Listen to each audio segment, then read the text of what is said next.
저는 지금도 병적으로 얼어있는 곳을 보면 피합니다. 안녕하십니까. 저는 연세와병원에서 척추진료를 담당하고 있는 신경외과 전문의 김경모입니다. 날씨가 많이 추워졌습니다. 그러다 보니 이제 길도 꽁꽁 얼어있고 눈이 온 게 제대로 녹지도 않아서 빙판이 굉장히 많은데요. 오늘은 겨울철에 굉장히 많이 발생할 수 있는 척추 압박골절에 대해서 이야기를 한번 해보도록 하겠습니다.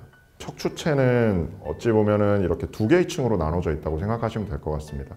딱딱한 바깥쪽에 껍데기 뼈가 있고요. 안쪽에 스폰지처럼 부드러운 형태의 뼈가 있는데 압박골절이다라고 얘기를 하는 거는 그 껍데기 뼈도 이제 같이 깨질 수는 있지만 속에 있는 스폰지 뼈 자체가 뼈가 약해지기 때문에 위아래로 주저앉아 버리는 걸 이야기를 합니다. 뼈 자체가 골절이 됐기 때문에 그걸로 인해서 발생하는 뼈에서 올라오는 통증도 있을 것이고 바로 뒤에는 척추신경이 지나가기 때문에 이 모양이 깨지면서 뒤쪽으로 골절이 생겼을 때는 척추신경을 압박하거나 이런 손상이 생길 수도 있는 것이고 적절한 시기에 치료를 하지 않게 되면 또 문제가 뭐냐면 우리는 어쩔 수 없이 이제 걸어 다니고 앉아 있게 되면 위아래로 중력의 영향을 받기 때문에 주저앉은 척추체가 위아래로 힘을 자꾸 더 받게 되면 더 찌그러지고 더 망가지겠죠. 그래서 사실 첫 번째로 말씀드리는 건 일어나 계시지 말고 누워 계셔라. 보통의 이제 시술 치료라면은 저희가 골시멘트, 의료용으로 되어 있는 시멘트를 척추체 자체에 주입을 해서 아까 이렇게 무너져서 주저앉는다고 말씀드렸잖아요. 이 자체를 조금 복원을 해드리는 거죠. 연세 드신 어머님들 보면 앞으로 이렇게 구부정하신 분들이 많으시잖아요. 그렇게 발생하는 게 압박골절이 생기거나 했을 때 제대로 이제 치료를 받지 않게 되면 그 각도만큼 앞쪽으로 더 이렇게 구부러지게 되는 그런 걸 방지하기 위해서라도 좀 적극적으로 시술 치료라든지 그런 걸 고민을 해보기도 합니다. 그리고 또 넘어지면 이게 근육통인지 네. 아니면 무슨 손상으로 인한 건지 네. 본인들은 잘 알기 어렵지 않아요? 네, 본인들도 알기 어렵고 의사들도 처음 봐가지고는 알 수가 없습니다. 환자분이 오시면 저는 이제 MRI를 찍어보는데 MRI를 바로 찍자고 말씀드리는 게 실제로 진짜 치료를 해야 되는 급성 골절이냐를 여부도 MRI로 판단을 할 수가 있고 그 다음에 신경이 눌려있는 정도도 MRI를 보고 판단을 할 수가 있기 때문이죠. 사실은 그 정도 연세 있으신 분들이 단순하게 골절만 생겨서 오는 경우가 아니고 대부분은 협착증도 같이 동반되어 있는 경우가 많거든요. 젊은 사람들은 대부분 골절이 잘 안 생기죠. 그 이유는 결국은 뼈의 강도 때문이거든요. 연세가 드시면서 뼈가 약해지면서 골다공증이 진행을 하기 때문이고요. 넘어지는 걸 방지하는 건 첫 번째로 해줘야 될 일이지만 두 번째로 해줘야 우리가 예방할 수 있는 거는 뼈를 튼튼하게 만들어주면 되겠죠. 그래서 어느 정도 연세가 있으신 65세 이상이 되신 분들이라든지 아니면 여성분들 같은 경우에는 이제 폐경기가 지나거나 하는 호르몬 변화에 의해서 뼈가 굉장히 약해지거든요.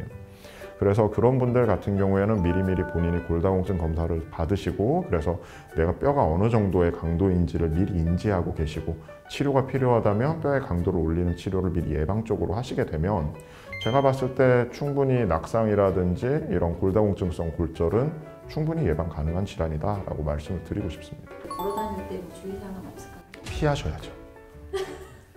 주머니에 손 넣지 마시고 그리고 얼음이 보인다라면 무조건 돌아가십시오.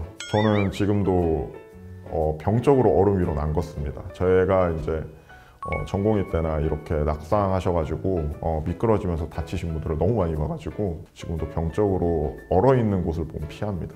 스케이트는요? 저는 스키는요? 저는 더더욱이 스키는 저는 손 다칠까봐 보드 같은 경우 되게 좋아했었는데 수술을 시작을 하면서 제 손이 다칠까봐 보드를 안 합니다. 혹시라도. 예.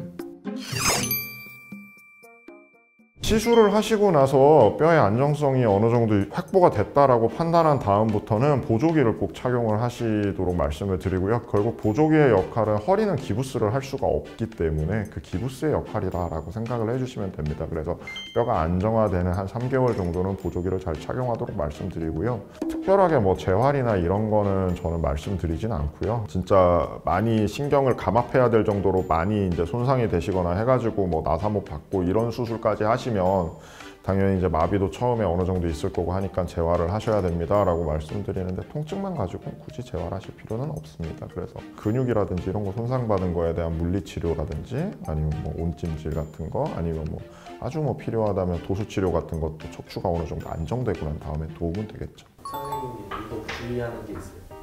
겨울에 저는 주의하는 거는 일단 추운 게 싫기 때문에 밖에 잘 안 나갑니다. 네, 따뜻한 거 좋아하고요. 온천 좋아하고요. 추우면 그냥 집에 있는 게 제일 좋지 않나요? 겨울 우산 등산. 바위가 얼어 있으면 정말 미끄럽습니다. 네, 조심하셨으면 좋겠습니다. 집에서 뭐 해야 돼요? 넷플릭스 유튜브 봅니다. 저희 왓쌤 유튜브도 즐겨보고 있고요. 또 감수성이 좀 있는 편이라 지금 거신 전화는 재밌게 보고 있습니다. 아니, 결혼했습니다. 그만 물어보시죠.